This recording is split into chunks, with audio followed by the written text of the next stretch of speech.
I opened the apartment door and the kitchen light cut across a sheet of paper on the table. A printed checklist titled Priorities. Doubt tightened at the base of my throat as I stepped closer and read line after line of schedules, errands, and practical goals. No mention of anniversaries, no obvious space for quiet Saturdays, no small rituals that used to anchor us. "Ethan," I said, voice flat because I tried to keep it even. Ethan looked up, his hands resting on the edge of the paper, the pen still between his fingers. I did not introduce myself or explain. The list did that for both of us. I moved the stack of mail with one hand and ran my finger down the checklist. Items were precise. Mortgage payment date, dentist appointment for Jamie, grocery rotation, work travel schedule, weekend logistics. The list had a neat box for planned meals and set calendar reminders, and a final line that read emotional check, ins with a tiny blank box beside it. The blank felt loud. Doubt was the first motion, an angle that made me search for something I might have missed. I felt the doubt as a heat under my skin, and then it changed to anger when I understood what the blank meant. "Why is this a checklist?" I asked, and my voice cut into the small, late evening quiet. Ethan sat back and smoothed the paper. "Because it helps me keep things from falling through," he said, and his tone was steady. The sort of answer he gives when a problem has a practical fix. He named dates and solutions the way some people say love you. We can set reminders, we can book counseling, we can do weekend time for us. He tapped the pen, it all goes in the calendar. I leaned over the table until our knees nearly touched. Because proximity used to be the easy language between us, and when did the calendar replace small things? I asked, when did a reminder count as noticing me? "Maya," he said, looking past me toward the window where the city lights blurred, the word careful and measured. "I notice, I fix, I plan." I thought that would help. The conversation sharpened. My anger moved into accusation when I listed specific absences. The flowers he forgot the week had the biopsy, the cancelled Sunday walks, the meal he ate alone at his desk while I distracted myself with dishes. Ethan answered with solutions like a person reading a technical manual. He mentioned a savings goal, a work conference he could skip, a therapist he would call. Each practical fix landed like a tool on a table while I tried to name the ache I carried. "You always go to plans," I said. "But you don't sit with me when I'm restless. You don't ask one small thing. How are you now?" My voice shortened into sentences that hit like small stones. You'd remember the date of my mother's birthday and you didn't. You scheduled the plumber and not our Saturday. Ethan's face did not fold into dramatic remorse. Instead he catalogued, "I missed the date. I'll set an alert. I'll put our Saturdays on the calendar. I'll phone the plumber for Sunday morning so we don't worry." The exchange moved fast, 3 quick rounds, my questions sharp, his answers precise. "Ethan, this isn't about the plumber," I said. "This is about how you show care." He rubbed his thumb along the wedding band on his finger. A mannerism I had watched for years. "May I do show care. I fix things so you don't have to be anxious. Isn't that proof?" The word proof sounded like a ledger entry. I pushed the checklist to the center of the table and stood up. The apartment suddenly felt smaller. I picked up my coat and left before I let the argument gather into something we both would regret saying. Outside the building, the cold hit my face and made the heat of the argument recede into practical movement. I walked 2 blocks until I reached a neon-lit cafe where Lena worked late. The bell chimed when I came in and Lena looked up from the counter, wiping a glass with a towel. "Maya, what's wrong?" she asked, setting the towel down. I sat at a high table and let my hands fold around the cup Lena handed me. I said the checklist out loud. I listed the blank that had been louder than the printed tasks. Lena's eyebrows drew together and she slid into the seat opposite me. Her posture the same steady thing she used when someone she loved needed a clear plan. "Are you thinking of leaving?" Lena, and she did not say it like a question to be flinched from. She it like a measurement to be taken. The word landed as both judgment and support. "I don't know," I answered. The doubt had shifted into confusion. My chest tightened. "I don't want to leave because I love him. But I can't keep giving words to things that don't happen." Lena leaned forward. "Maya, sometimes asking for what you need is not leaving. It's making space for yourself. Talk to him tonight or ask for time. Don't make the decision because you re-angry. Plan it." Her voice pushed me toward action, and for the moment that was enough. The external event of Lena's advice changed my temperature. I left the cafe with a phone number for a counselor, which felt like a small, practical step, but also a way to answer Ethan's preference for solutions. I carried that phone number in my palm like a coin I could hand him later. Back at the apartment, though, the argument restarted when Ethan followed me in and sat across from me at the same table with all the calm of someone who had rehearsed fixes. He spoke in lists. We can do counseling on Tuesdays, we can schedule monthly dates, we can split chores differently. He placed his solutions on the table like a neat arrangement of tools. Ethan, I said, I heard you. I know you mean well. But these are not the things I need most. I kept my sentences short. I needed him to hear me without him pivoting to the next item. I need you to notice that I need to be noticed. Not planned for. Not checked off. He frowned, and the frown made his forehead crease. Maya, how do you want me to notice? Tell me one way. Ask me how I'm feeling without offering a solution. Sit beside me on the couch and don't propose a plan for dinner. Hold my hand on the walk home without starting the negotiation about where we go next. I named actions that were small and concrete. He answered with one of the few sentences that softens him. I thought providing stability was the way to keep you safe. The sentence showed both his logic and his distance. My next move changed because of what I heard earlier that night. I had opened the bedroom door to throw a sweater on, and from the hall, I had caught the tail of a whispered phone call. Ethan's voice was low, and he said, I never know what to say to her. I don't want to make it worse. I'm afraid I'll say the wrong thing. Then he named Claire, asking a question in a way that revealed he was not acting from malice but from a private, clumsy fear. When I brought that line up at the table, Ethan looked taken aback. You heard that? He said. I heard you say you were afraid to say the wrong thing, I replied. I kept my tone even because this moment required careful listening. Ethan, if you were afraid to say anything, you are choosing silence. He ran his hand through his hair and then set both palms flat on the table. I don't know how to say what you want to hear, he said. I try to show it with plans, because I'm better at planning than I am at words.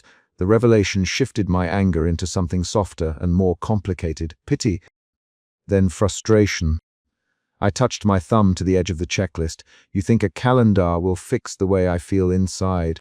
And I think you hiding behind it because it's easier than the risk of being messy with feelings. I was careful to use specific examples rather than metaphors. The missed dinner, the forgotten flower bouquet, the time he didn't come home on time and left me waiting on the couch. We spoke in shorter sentences then, 3 to 4 rapid exchanges where the logic of our lives collided with the logic of our hearts. I tell you things I will do. He said, you tell me that isn't enough. Yes, I said, because it's not about a to-do list. It's about the small hours when I am awake and hope you'll notice I named the hours and the action.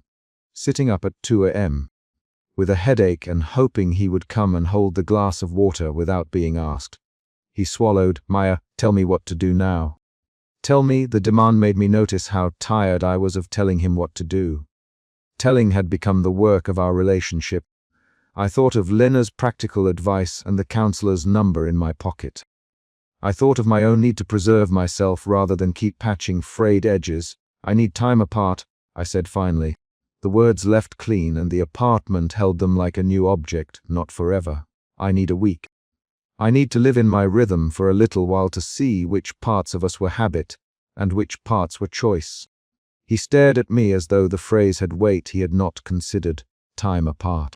His voice rose in a way that hinted at fear rather than anger. A week. I repeated, I will stay at Lena's. We'll text. We'll set a plan to regroup after 7 nights. He pressed his thumb against the edge of his wedding ring until his knuckle whitened. He made a small sound, not a solution. For the first time that night, he looked truly uncertain. If you leave, will you come back? He asked. I don't know, I said. I refused to give a promise that felt like bargaining. I wanted honesty more than reassurance. I need to know if we can feel the same way about the small things. He sank back and, instead of bargaining with logistics, he packed a small bag with quiet, practical motions. He folded a sweater, zipped a toiletry bag, slid his reading glasses into a case. The packing was not dramatic.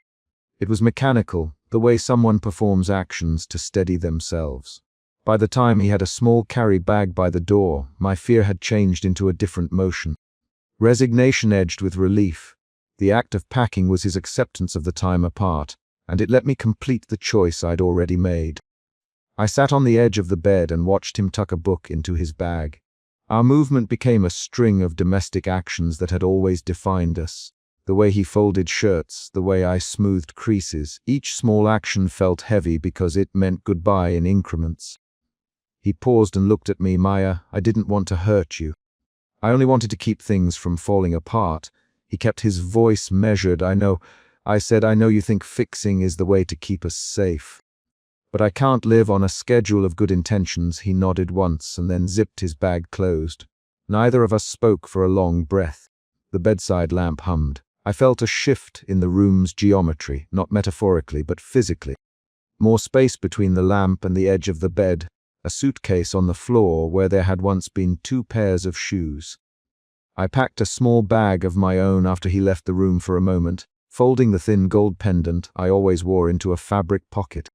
The act of packing for myself was not dramatic, it was methodical. I put in a sweater, a dress, my watch. I left the satchel on the chair by the door. When Ethan came back into the bedroom, his face was soft in a way that showed a man trying to understand where he had failed. "Maya," he said. "And the name hung between us?" "Yes," I answered. He stepped closer and put the small carry bag on the floor. "I'm scared you'll leave and I won't know how to fix it." The sentence was confession and the earliest sign of a different language, not plans, not checklists, but a frank admission of fear. My anger shifted then, moving towards something like compassion for a person who had been raised to believe that solving was the same as loving. "I can't promise you a different set of words overnight," I said, "but I can promise to be honest while I'm away.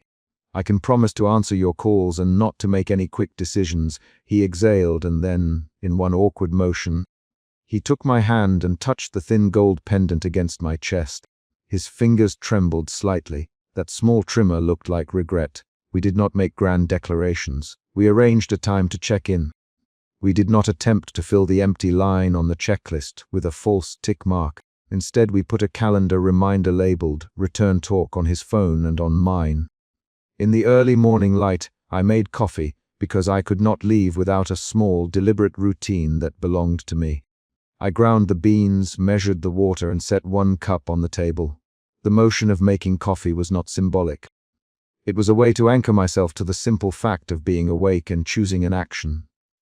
Ethan stood in the doorway watching me. He had a small bag slung over his shoulder and his reading glasses folded into his pocket. "Will you be all right?" he asked. "I'll be okay for a week," I said. My voice was steady because I wanted to show him I could keep the promise I had made. Honesty in absence as a test. I need the time. He nodded and then left without forcing me to promise more. The door closed behind him with a quiet click, and the building felt the same as it did always, except for the faint change of 1 suitcase on the floor and a single cup on the table. I lifted the cup, felt the warmth against my palm, and when I set it down again, the sound of the table settled the room into a new order. I did not know whether a week would make the difference between staying and leaving. I only knew the immediate facts. A checklist at the kitchen table, a week at Lena's, a calendar reminder for a return talk, a small bag on the floor, and my pendant in my hand. The chapter of the night ended on that concrete rhythm. The kettle's last click, the elevator's distant thud, the street noise that reminded me the city kept moving. I left the apartment with the satchel on my shoulder and the door closing behind me, a clear, physical step into the space I had chosen. The camera's red light was the first thing I saw when I pushed the door open. It pulsed with a tiny, steady claim on the hallway. Suspicion tightened my hands around the keys before I even set them down. The object sat on the console where we kept mail and change. A compact black cylinder, lens facing outward, a pale LED blinking like a heartbeat. I picked it up and the plastic was warm from the living room light. I felt suspicion again, sharper this time, because a week earlier I had walked past a list on the kitchen table, Ethan's printed, priorities, checklist, and found no place for anniversaries or slow Saturday mornings. That paper had already made me question what love looked like in our apartment. The camera made the question urgent. I moved toward the living room with the camera in my palm. The room smelled of coffee grounds and cedar from Ethan's jacket, a smell that used to mean comfort and now meant evidence. A folded sheet of paper lay on the coffee table, edges neat. My fingers unfolded it, safety checks. Ethan had typed in block letters at the top. I read the first line aloud without meaning to. Check night routine by camera feed. My voice was flat. Ethan. I called, and the sound of my name in my own house felt foreign. He answered from the kitchen. I'm here, he said, and his voice carried the same steady, measured calm it always had. He came into the doorway wearing a navy sweater and his reading glasses tucked in his shirt pocket, like he had not been expecting a confrontation. He set his hands on the counter and looked at the camera in my grip. I thought you'd want to know. He said, know what? I said. My tone had an edge now. The camera was between us on the palm of my hand, and it felt like a third presence. Ethan reached for the paper. He did not move quickly. I put up a few small devices, he said, for safety. Maya. For our schedule, to check if the cleaning window is open. If deliveries arrive, he spoke with the problem-solving cadence I had loved once. It used to make me feel safe. Now it read like a justification. I asked him, did you tell me? He ran his thumb along his wedding band and glanced away. I thought you'd be stressed with details. I wanted to spare you the hours of logistics. The sentence did not comfort me. Outside the stairwell, voices drifted.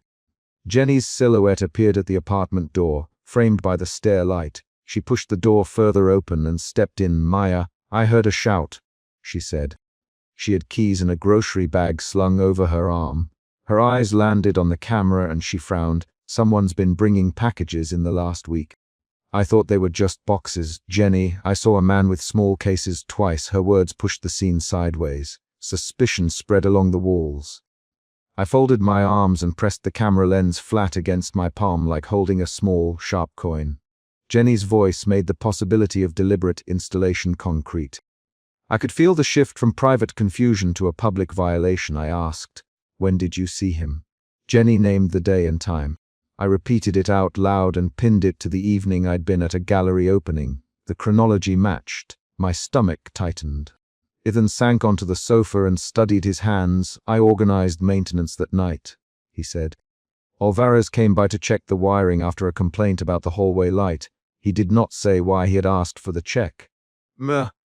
Alvarez arrived before I could decide what to do with the camera. He carried a toolbox and wore a brown jacket with grease at the cuffs. He set the toolbox on the floor and walked straight to the lamp by the couch. He had a way of moving that declared experience. He pulled the lamp base apart with blunt, certain fingers. I found wiring behind this lamp. See aura, he said. He pulled out a narrow coil and tucked inside a small lens. He held it up between thumb and forefinger as proof. The coil had been threaded into the lamp's socket. Someone had hidden a camera there. My hands started to shake. I pressed the camera in my palm so hard the plastic creaked. My chest felt tight. I could taste metal. The door to the bedroom stood ajar and the bed looked unchanged, a different kind of evidence. Meh. Alvarez set the lamp on the table and, with a slow, deliberate motion, unscrewed the bottom. He handed me an envelope. The flap was torn, the handwriting unfamiliar. It was tucked under the bulb, he said. I put it on the table so you could see it. I slid my thumb under the paper and pulled out a single photograph. My breath stopped when I saw myself sleeping on the couch, hair fanned across a blanket, mouth open. The timestamp in the lower corner read 3 days before. I recognized the sweater I had been wearing and the coffee mug by my knee. The picture held the room as it was but recorded a moment I had never consented to. I pushed the photograph away and tried to speak. My voice came out small. Who did this? I asked. Ethan swallowed and then finally met my eyes. I set it up, he said. Hit without a shield. I wanted to know you were safe. I wanted to track late, night comings and goings. His words should have been an explanation. Instead they dug the sensation deeper. Anger came next. It arrived as a hot, sharp thing behind my ribs. I stood up and paced the short distance between the couch and the hallway as if moving might reset the room. Ethan, I said, and my voice cut into the space. You photographed me while I slept. His face went pale and then hard. Maya, I would never want to hurt you, he said. I told myself it was preventive. We talked about Mr. Alvarez inspecting the wiring. I remembered the checklist on the kitchen table again, the printed priorities with no anniversaries. I remembered what small absences had felt like. We argued in short bursts. You hid it, I said. You hid it from me. I didn't hide it to watch you, Ethan replied. I hid it to protect you from the courier they said was making rounds. Protect me from who? I asked. From anyone who might be lingering with packages. A tight, rapid exchange followed. 3 questions, 3 quick denials. The room felt smaller as words piled up. My throat worked. I reached for the camera and held it toward him like a small verdict. Ethan leaned forward. Maya, listen. He used my name in the way he always used it when he wanted me to focus. I thought about how you worried at night about the deliveries. I thought if there was a way to confirm routines, we could adjust. He spoke in short sentences. He did not raise his voice. He rubbed his thumb against the wedding band until I could see the skin move. I thought of all the times he had fixed the boiler and rearranged our bills, measuring love by tasks completed. I felt the old familiar H. He loved by solving. I needed words instead. Jenny crossed her arms. You don't get to decide what counts as privacy in someone else's home, she said. Her voice pulled at the fabric of the argument and made it public. She gave names and dates of the deliveries she'd seen. Her presence pushed the conflict into action. Mr. Alvarez set his toolbox down and added one more detail. He called me at 9:75 and asked to disable the lobby camera for maintenance. I went up and found wiring pushed into the light sockets. He it plainly, without judgment. The facts lined up against Ethan's explanations. I left the living room for the bedroom without thinking. I packed a small bag as if rehearsed. My hands moved with urgent, practical motions, folding a sweater, slipping a book into the satchel, zipping the toiletries. Lena had a spare key. I told myself to take only a few things because decisions made under heat were easier to carry. My hands trembled when I folded my thin gold pendant into the pocket. Packing steadied me. Action smoothed the rawness. When I stepped back into the living room, Ethan, will you stay? It was not a demand. It was a question that held his confusion and his wish. I placed the bag by the door and looked at him. Not tonight, I said. The word came out measured. I could feel my voice changing, something moving from hot to taut. I needed distance to sort the trust into pieces I could see. I walked to the hallway, picked up the camera, and took it with me. The street outside smelled of rain and car brakes. Lena opened her apartment door before I could knock. She wore a worn sweater and had a mug steaming in her hand. She ushered me inside without asking many questions. Her kitchen table was bare except for a notepad and a pen. I sat and placed the camera and the photograph on the table between us. Show me, she said. She always asked for facts first. Lena's way of helping started with organizing what was known and what needed to be proven. She did not do platitudes. She offered a plan. We went through the photograph under her kitchen lamp. Lena pointed to a faint shape reflected in the window behind me. There's someone else, she said. Look where the time stamp is. There's a second figure. Standing in the dark outside, my heart accelerated, but the motion was not the same as the burning anger of minutes before. This was a hard, clean fear. The discovery changed the frame. It suggested an outside presence, someone watching from beyond the apartment, not only internal surveillance. Lena made a call to a friend who worked at the precinct and left a message, then typed the time and phrases into the notepad. Delivery rounds, maintenance, timestamp 3 days prior. We drove to the station the next morning.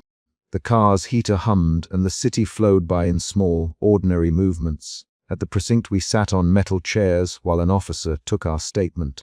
I repeated dates and times. I said Mr. Alvarez's name aloud, Jenny's name, Ethan's name. Saying them felt like moving weights across a table. The officer wrote everything down.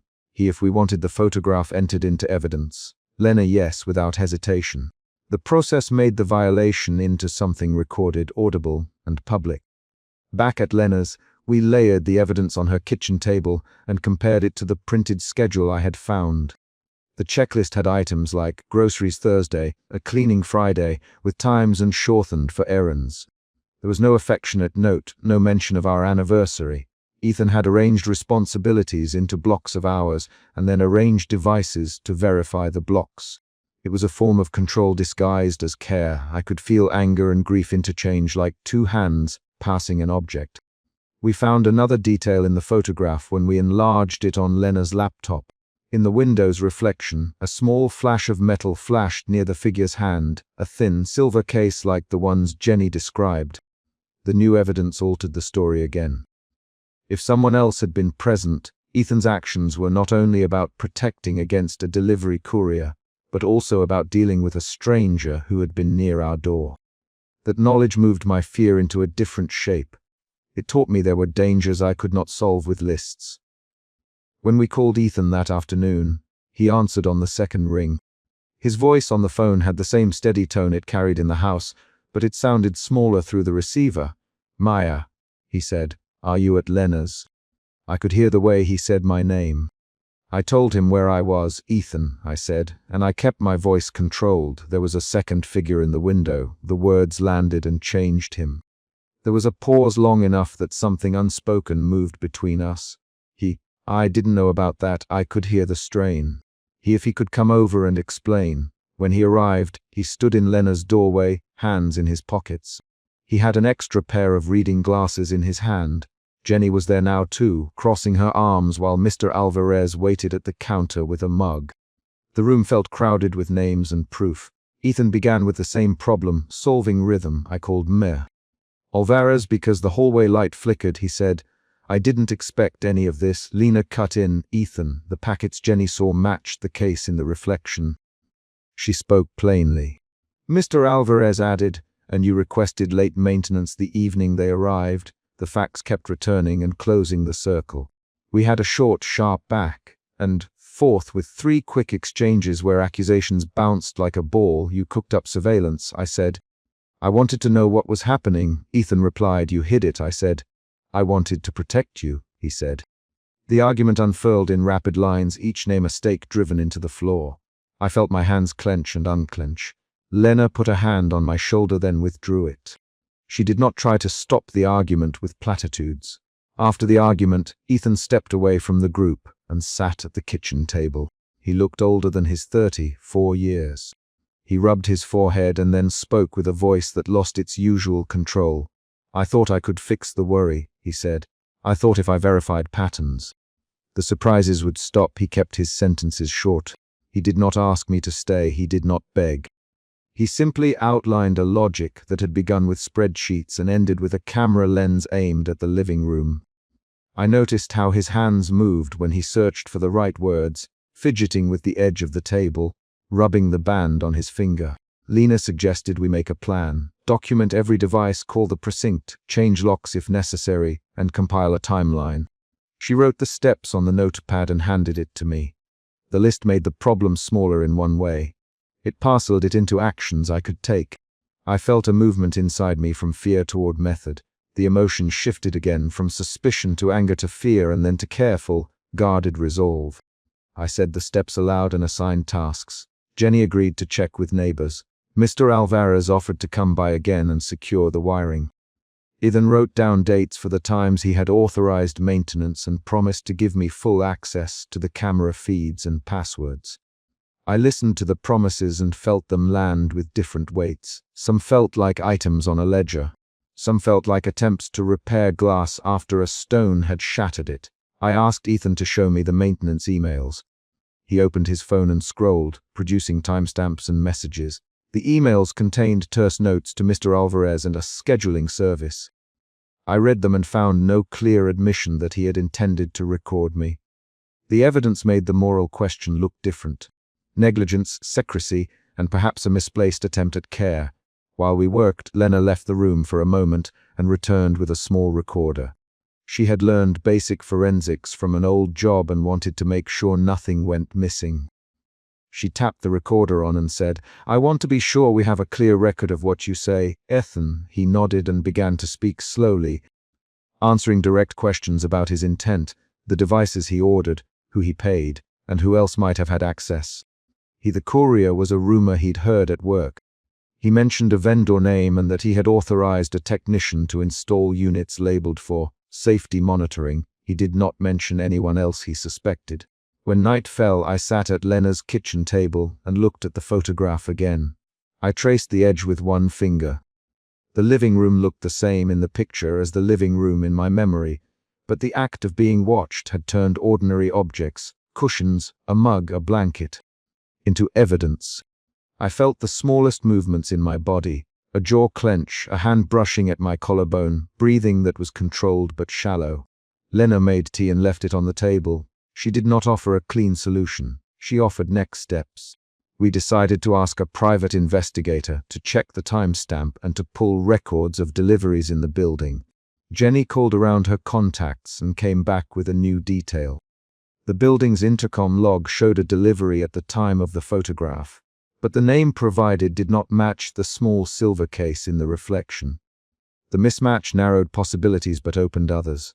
The twist landed like a stone dropped into a glass bowl.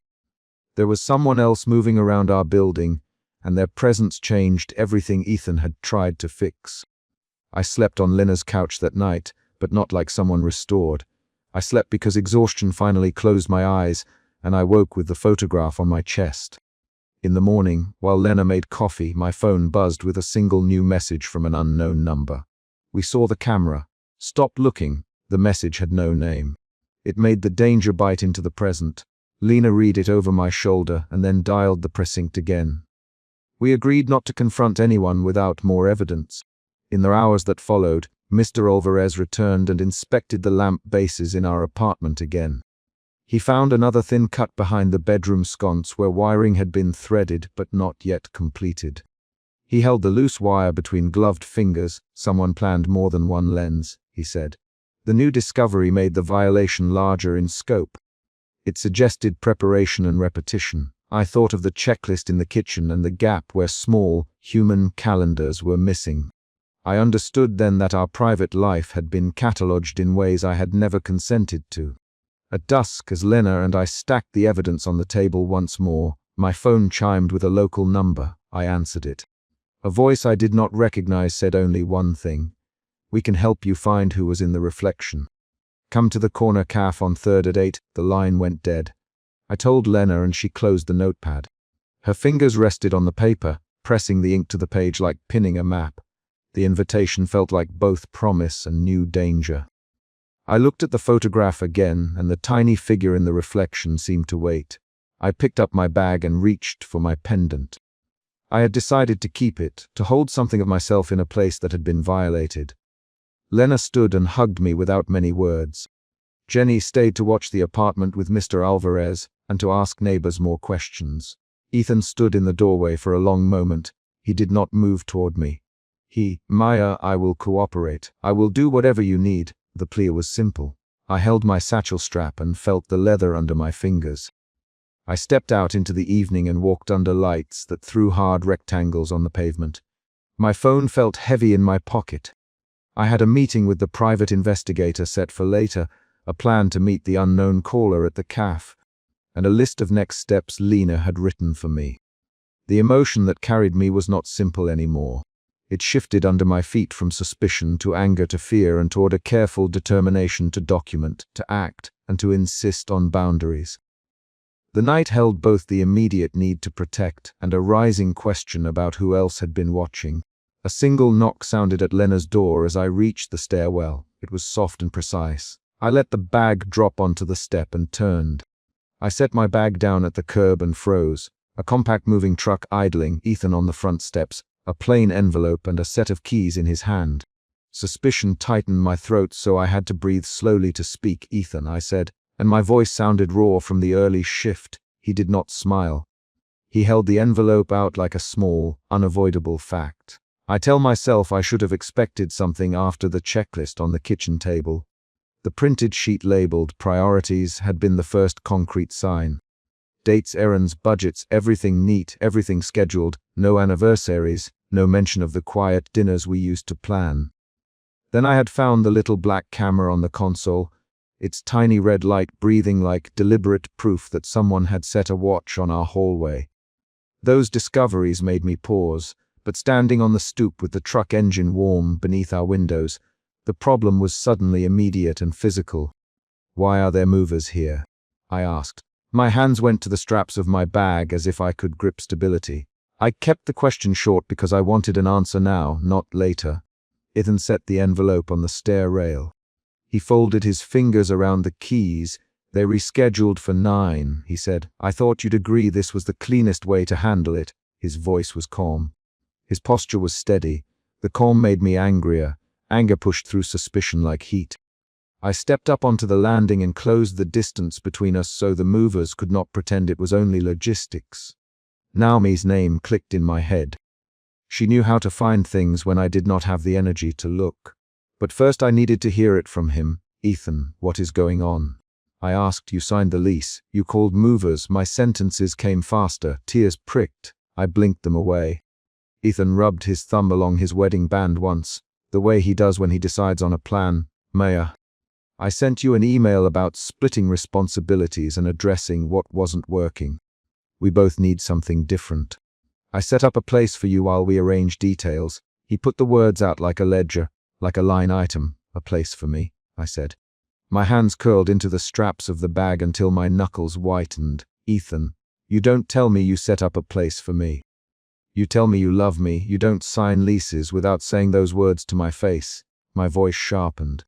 I felt the shift from suspicion to accusation before I could stop myself. He blinked. Maya, I said I love you. I show that love by clearing problems. I drew up a plan because I thought it would hurt less if it was organized. His phrasing was familiar. He always framed things as problems to be solved. This isn't a project, Ethan, I said. This is our home. This is our life. I took a step back. The movers watched us with the practiced stillness of people who see conflict as a timetable. An unexpected sound at the door made us both turn. Naomi pushed through the hallway, breathless, a thin sheet of paper between her fingers. She held it out to me as if it were a small, hot thing. Maya, I called to check on Ethan and I found this. Emails and a signed lease for a different apartment. It was practical. Naomi's arrival shifted the scene. Her hands did not shake. She had a kind of incisive calm that steadied me because I had spent the morning clinging to the idea that I might be panicking without cause. Naomi, I said, tell me exactly what you found. My voice had steadied into intent. He copied dates, payments, names. Naomi. She spread the printout on the kitchen table as if demonstrating a pattern. Look here, moves scheduled for the second week of May, a lease signed March 1st. She tapped a line he even wrote in the subject line. Separation plan, minimize disruption. Ethan leaned against the counter, his jaw worked. He did not raise his voice. Maya, I thought presenting this would be kinder. I didn't want to hurt you with sudden change. I wanted to give you time to decide while keeping things civil. His words were measured. The measured tone felt like avoidance. I picked up a sheet. My hands trembled, but I read. Schedules, signatures, a tidy division of furniture and bills. The practical layout made me angrier and also more bewildered. How long had he been drawing lines around our life without telling me? Ethan, when do you start this? I asked. He met my eyes briefly. Late winter. After the checklist in the kitchen, after we couldn't agree on what mattered most. I started making plans so we'd both have clarity. He looked at the checklist image in my mind as if listing evidence. I said nothing for a beat. The presence of paper made choices feel formal and irreversible. Silence became a pressure that demanded movement. Then I shouted, and the shout surprised even me. You can't decide our life with a pen and a printer. We traded short lines after that. Ethan's voice, careful, mine clipped. Ethan, you hid a camera in the hallway. I said the memory aloud. It was to monitor security while I arranged the schedules. He paused. I didn't intend. You didn't intend to tell me. I cut in. You didn't intend to ask me if moving out was okay. My words were quick and brittle. Naomi's face tightened. Maya, I saw emails where he asked about dates. He called it minimizing disruption. He for advice about storage units. She looked to Ethan. Ethan, you sent some of those to me. Her voice was neither soft nor harsh. It was filtering facts through a friend frame. Ethan folded his arms. I asked Naomi about logistics because I didn't know how to do this without making everything worse. He raised his hands. Maya, I'm sorry you found out like this. I thought I was being responsible. Anger moved into a quieter place in me. I remember counting items on the table. My thin gold pendant, the analog watch on the console, a coffee mug with a chip. Those objects made the scene specific. The past 2 chapters had given me evidence, the checklist, the camera. Now Naomi's papers made it official, so what happens now? Naomi, She looked between us and did not soften her attention. Her presence forced decisions. Ethan swallowed. We have options. We can negotiate, sign the papers, split the bills. I want this to be fair. The word fair as if fairness were arithmetic. I felt a new shift. From anger to a colder clarity. My fingers found the edge of the envelope on the stair rail. The envelope had a single line of typed text on the outside. Separation agreement, terms enclosed. I slid my thumb under the flap and felt the paper give. We moved into the living room because the argument belonged in the center of the place that had been ours.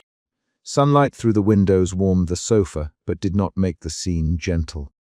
Boxes lined the hallway like scheduled interruptions. Ethan, read this to me, I said. Read the first section. I wanted his words to match his actions.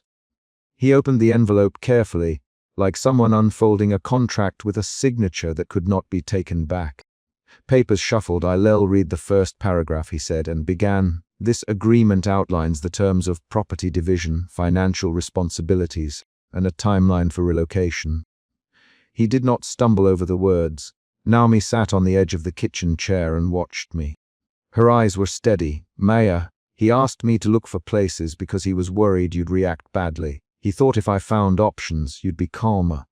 He thought that would help. Naomi's sentence was short and plain. She had a practical way of naming the choices other people had made for me. He thought you'd be calmer, I repeated. Ethan? You don't get to decide my reaction. My voice was deliberate now, aiming at accountability. Ethan set the papers down. Maya, I'm not trying to take your choice from you. I offered a framework to prevent fighting. I thought that would be kinder. He flinched the way someone does when a nonviolent logic meets a personal wound. The living room argument moved into quick lines. We traded 3 short retorts about timing, about what kindness looked like, about whether kindness could include secrecy. Dialogue came fast. A tight exchange that exposed who we were at our worst and at our most pragmatic. Ethan, I said, we promised to speak first. We promised to hold the hard things in the open. I thought I was sparing you, he answered. Spare me. I echoed. Naomi stood. Maya, there are more papers. I called and asked for anything he kept. He had a folder. He kept notes. He recorded a voice memo addressing his reasons. He left it sealed. Her voice had the shape of a reveal that pushed the scene forward. A small shock hit me. The discovery of the folder became the mini cliffhanger I needed in the middle of the chapter. What would be in Ethan's private notes? Did he plan this like a project, or was there something else behind his decision? I followed Naomi into the bedroom where Ethan kept a small desk.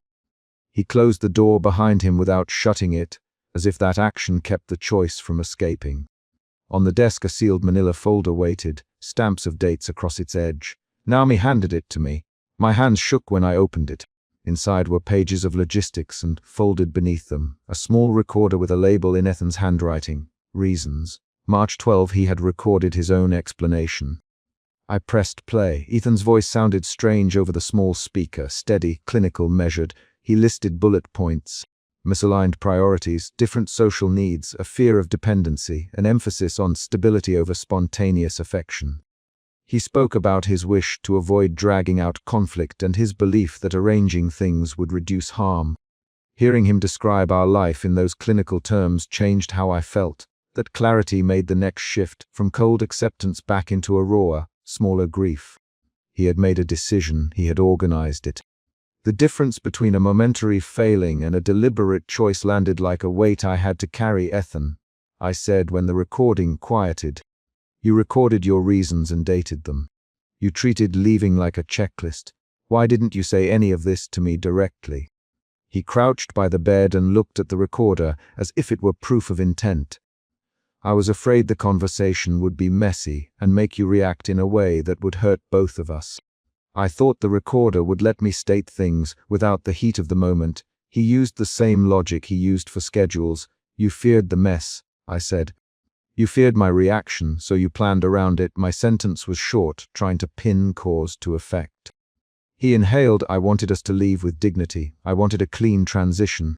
I didn't imagine you'd call Naomi and pore over my emails. He looked at Naomi. I'm sorry for leaving traces that looked like betrayal. Naomi's face had the expression of someone who had placed her friend first. Maya, when I called him he sounded tired and sure. He for help balancing dates. He wasn't ready to argue anymore. Her lines were plain, factual. She had met both of us and tried to be a hing between our positions. The revelation changed the shape of blame. The twist, that Ethan's distance was not an accident but a decision, did not suddenly make it easier. It made it honest. Honesty forced a choice. We returned to the bedroom and the next confrontation became the climax. Ethan pushed the stack of signed separation papers across the bed and asked me to accept the terms. The paper slid like a small heavy thing. "Sign this, Maya," he said. "Co-signing will be cleaner. It'll protect both of us. It'll keep things orderly for Naomi, for our friends, for work. This is my ask. Co-sign and we handle it with decency." He used words like protect and decency in a deliberate way. I looked at the first page. My name would be a line on a document that divided a marriage into practical parts. The pressure to reduce pain by delegating choices to documents threatened to make me into a passive actor in my own life. I refused. The refusal was not a speech. It was a short, decisive action. "I will not sign because you felt too uncomfortable to speak to me face to face." My jaw set. "I will not make this final for you with my signature when I did not have the chance to disagree or negotiate in person." I put the papers back in front of him instead of taking them. We argued then in quick exchanges, 3 to 6 short lines back and forth, the rapid rhythm required by the rules we had once made for ourselves. "Ethan, you can't do this alone. Maya, I'm trying to avoid harm, not by erasing the conversation. I thought it would be kinder. Kindness doesn't look like secrecy. I want to protect you. You protected yourself by default. That sequence exposed our different definitions of care."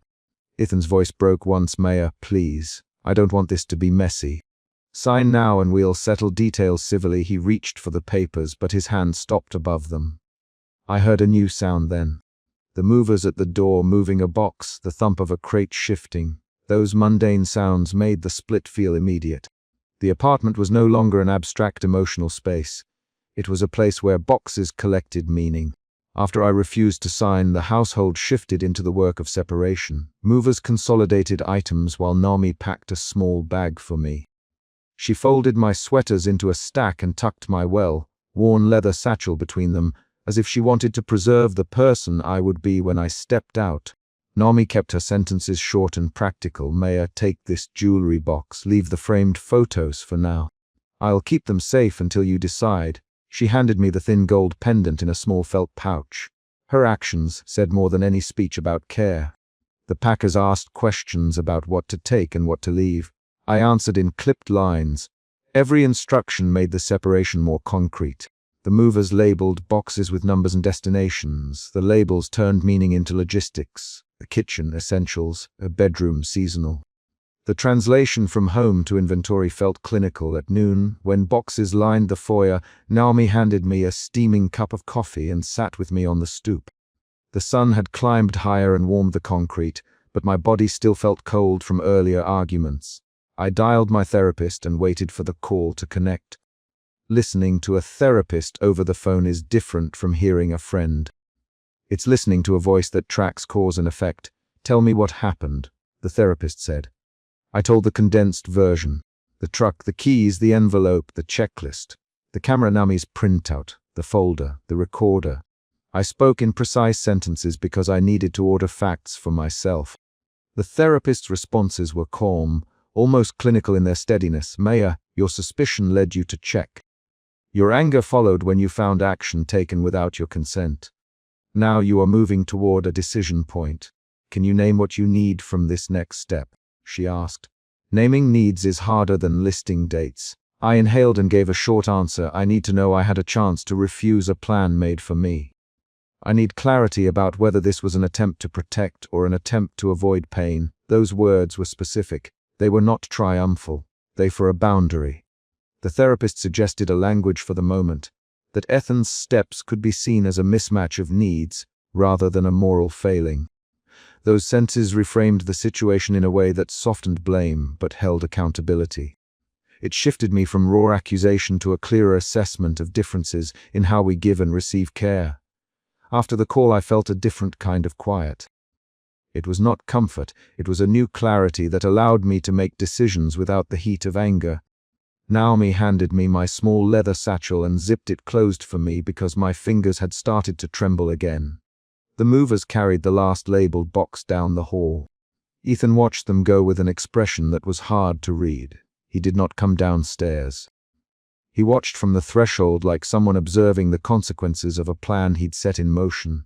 I went back into the bedroom to collect a few final things. The sight of the sealed folder on the desk made me pause. For a moment I thought about taking it, about reading more. Then I set my palm on the dresser and slid my wedding band across the wood until it stopped near the edge. My hand hovered for a beat. The band was cool from the morning air and warm from my skin. I left it there. I packed the bag Naomi had prepared. I put on my analog watch, the one I always wore to work. I tucked my hair behind my ear, a small, familiar movement that steadied me. At the foyer I met Ethan one last time before I stepped out. He held a folded paper like an afterthought. "Maya," he said, "I wanted this to hurt less. I didn't want either of us to lose dignity." His voice was low. "Ethan," I said, and kept my line short. "You can explain. You can apologize. But you can't make this decision for me." My sentence closed a loop. It was not a flourish. It was a boundary tied to a physical act. Refusing to sign. He nodded. The movers loaded a small dolly and closed the truck doors. Naomi stood to the side with a small stack of my sweaters. The scene felt finite not because some grand revelation had redeemed us, but because the furniture of our life had been arranged, and people were carrying it out the door. I stepped out into the afternoon light with one packed bag. The street was ordinary. A delivery van passed. Someone walked with a dog. A neighbor pulled a stroller. Ordinary life continued outside the small orbit of our decision. That ordinariness did not make it less real. I paused at the curb, looked back at the building where our names had once shared a mailbox, and then turned away. The final concrete beat happened when I crossed the sidewalk and closed the door behind me. The click of the lock sounded ordinary and irreversible. I did not make a speech about destiny or reclaiming power. I walked down the street with a bag and a coffee stain on my sleeve and a small stack of papers folded into the satchel Naomi had zipped for me. The sound of the truck engine fading was the last thing I registered before I kept walking. By the time I reached Naomi's car to go where I would sleep that night, I had moved through suspicion to anger, from anger to clarity, and then toward a quiet acceptance that this separation was a decision made by two people who had loved each other in different languages. I had refused to sign for someone else's version of care, and that refusal was an action that defined my next steps. The papers remained on the bed. The band remained on the dresser. The movers took boxes down the stairs. I stepped into the passenger seat, and Naomi closed the door for me. The chapter ends on the image of a single ring left on the dresser and a woman walking away with a packed bag. The choice is complete for now, and the practical pieces of their life continue to be carried out by other hands. That concrete moment, my hand sliding the ring, the truck doors shutting, ties the day's events into a clear physical ending. I pushed my palm flat against the glass and watched the city lights smear into short, oily lines as I turned the ring over on my finger. Doubt tightened behind my ribs the way it had the night I found a printed checklist on the kitchen table. The memory came back with the same small, hard knot in my throat. I had a suitcase open on the bed, clothes folded in tight stacks, and the ring finally felt too heavy to keep. The window was fogged from my breath. I held the metal between thumb and forefinger and listened for the apartment to give me a reason to stay. I picked up the suitcase handle and took one step back when the door at the end of the hall opened. "Maya."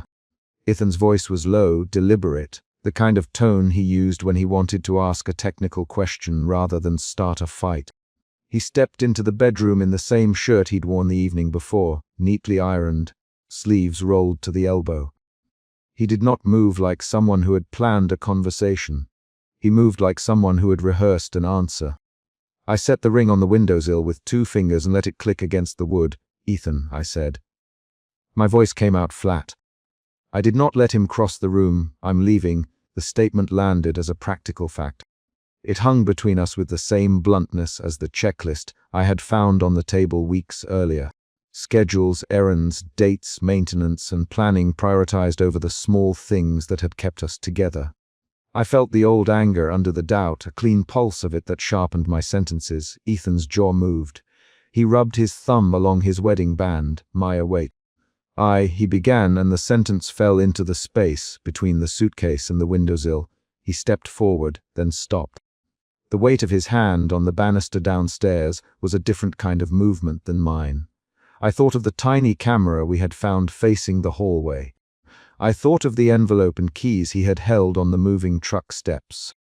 Those images found me at the window as if they had been placed there deliberately to weigh my choice. Anger shifted to suspicion, and then to a lurching disbelief as I watched him choose his next words. You left an envelope and keys on the steps, I said.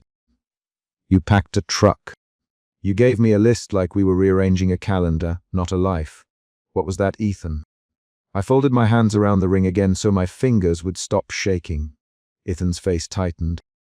He avoided my eyes the way he always did when he measured facts rather than feelings. I thought leaving would protect us, he said finally. His voice held a logic I had loved and resented in equal amounts.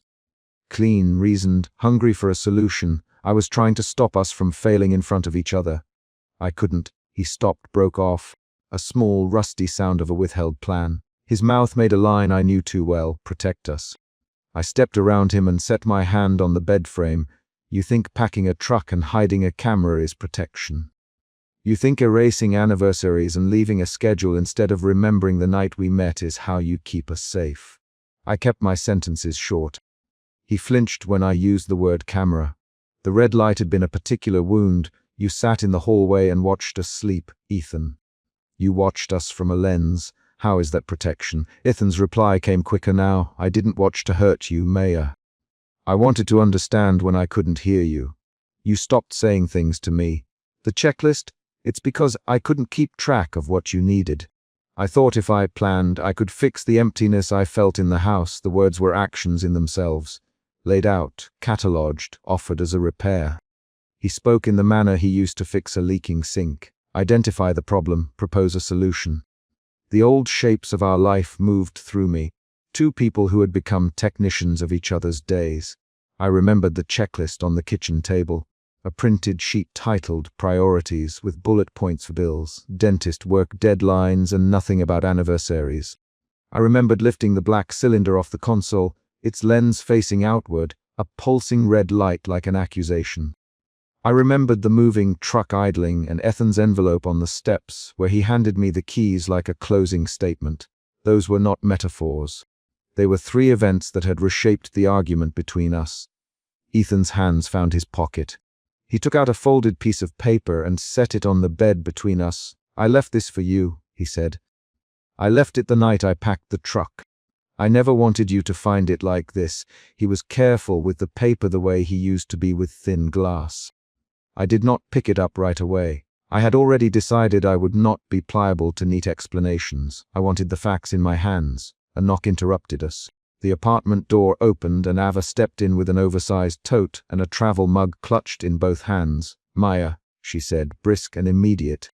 You sounded like you needed a van and a friend. Also, what is that smell? Coffee. Ava's voice cut the space with a practical energy that rewired the argument into something livelier and less abstract. Ava set her tote down and looked at Ethan. You're not leaving her a note and driving away without telling her what that even means, are you? She asked, eyes sharp.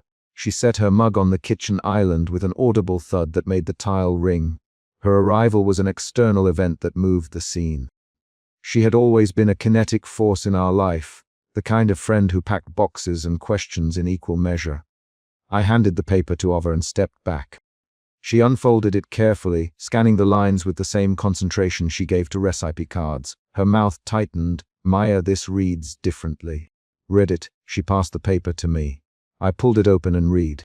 A list of dates and tasks, but at the bottom there was a small paragraph in Ethan's handwriting. I am sorry for being a husband who measures love with to-do lists. I am sorry I stopped asking what you needed. I don't want to watch us fail. I'm leaving to handle the move and the logistics because I was afraid we'd hurt each other in a slow collapse. If you need me to stay and talk, I will. If you need space, I will handle the rest. I do this because I love you, even if I carried it the wrong way. My throat closed on the words before I could form another sound. For a long beat I felt the air as a temperature change rather than a metaphor. The apartment was suddenly cooler where the lamp did not reach. The note was a twist that unspooled a different causality for the moving truck and the envelope. It rewired the meaning of the earlier events from betrayal to a bungled attempt at saving us. My emotional map shifted. Suspicion became confusion, confusion became a hesitant curiosity, then a hurt that had been waiting to be named. "So you were trying to hide the logistics so I wouldn't be embarrassed?" I asked. I tasted the words economically, testing them like a pair of shoes. Ethan nodded. He did not make excuses. "I thought if I took care of the leaving things cleanly, you wouldn't have to watch me fail at handling the mess."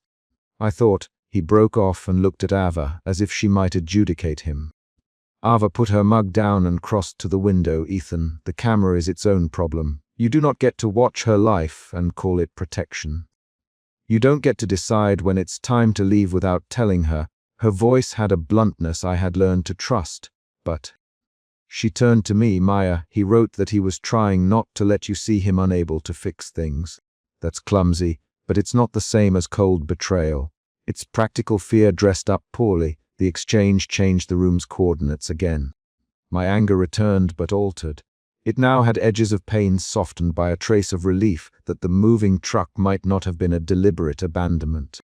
The first emotion root, doubt, had introduced the scene and now led to a sequence of shifts. Doubt, anger, suspicion, confusion, reluctant empathy, decisive action. The pattern satisfied me the way precise steps satisfy a planner, because each movement demanded a concrete reply. The conversation moved faster now. I asked Ethan questions and kept them short. Why the camera? Why the checklist? Why not talk? I asked, naming each fact so they could not hide behind explanations.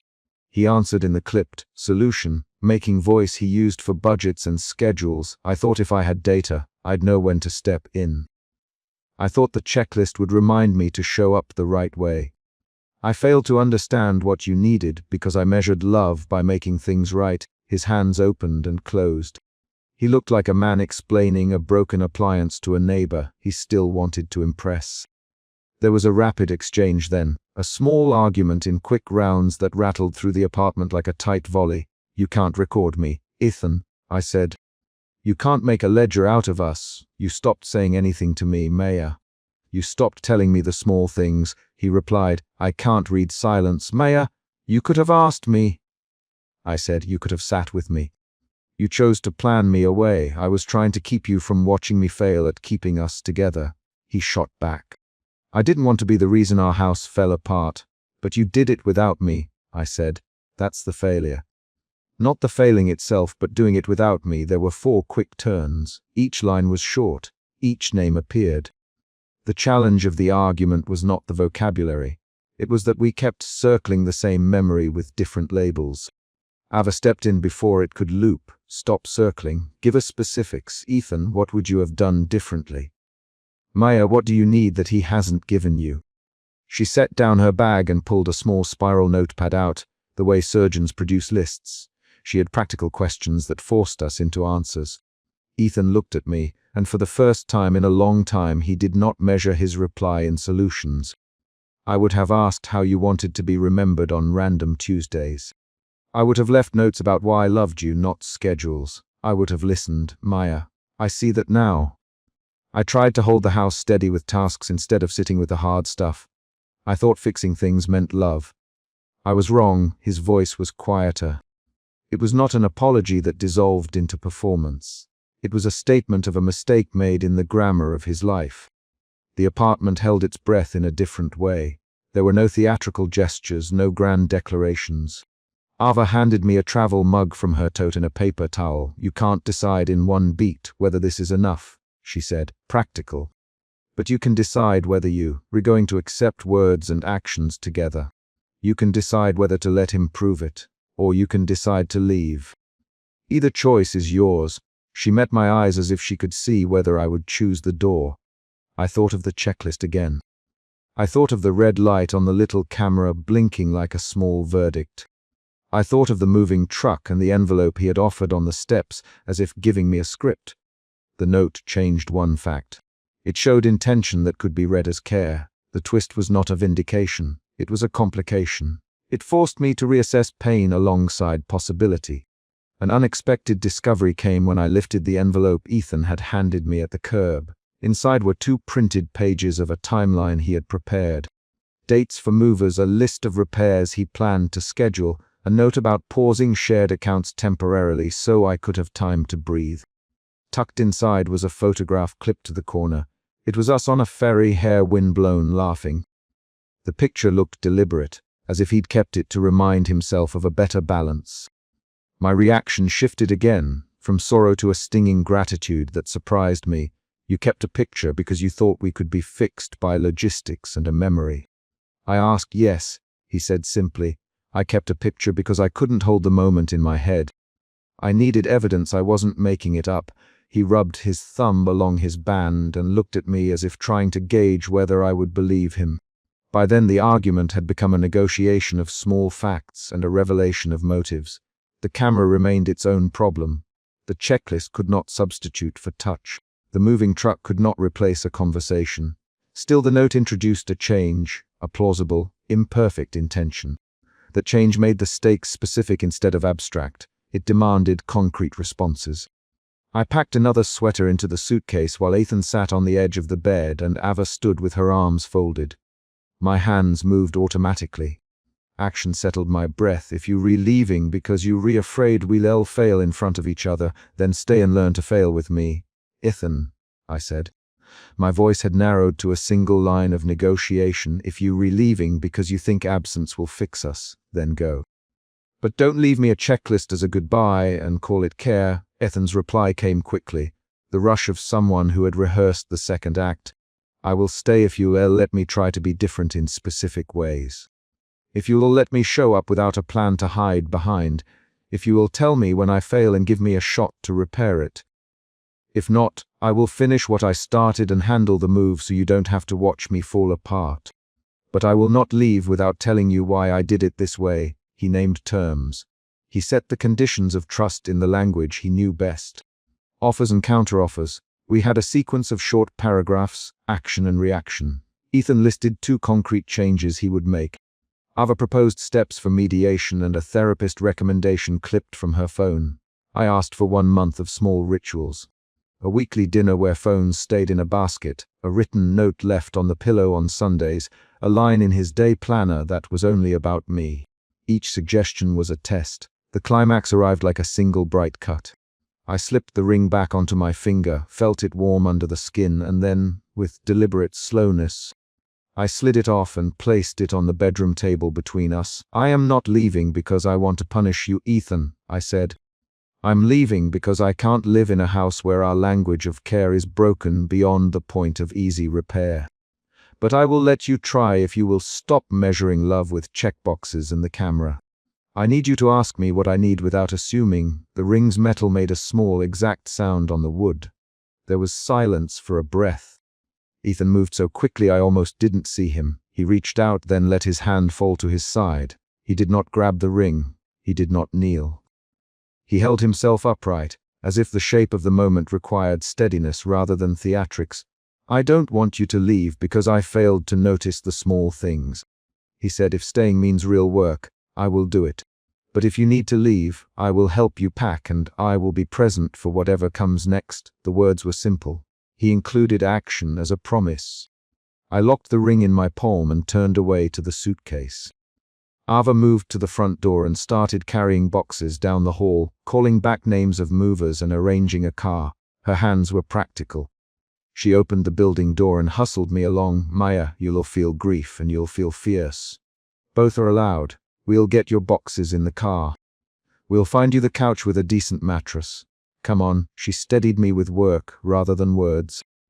Outside on the stoop, I handed her the last box and felt the morning air as a cool presence on my face. I did not allow a sweeping monologue. I said, Ava, help me carry the boxes. Ethan, if you change the camera and calendar, then tell me about what you did. Show me. Notaries. Evidence. Proof. I need small things done differently, not a speech. My sentences were short and direct. I wanted the evidence of change. Ethan knelt down to tie his shoe and then stood, awkward in the bright morning. Maya, I'll remove the camera today. I'll destroy anything that was meant to observe you. I'll put the dates of our dinners into my calendar with reminders, and I will leave a note on your pillow every Sunday. I'll start with that list and add to it.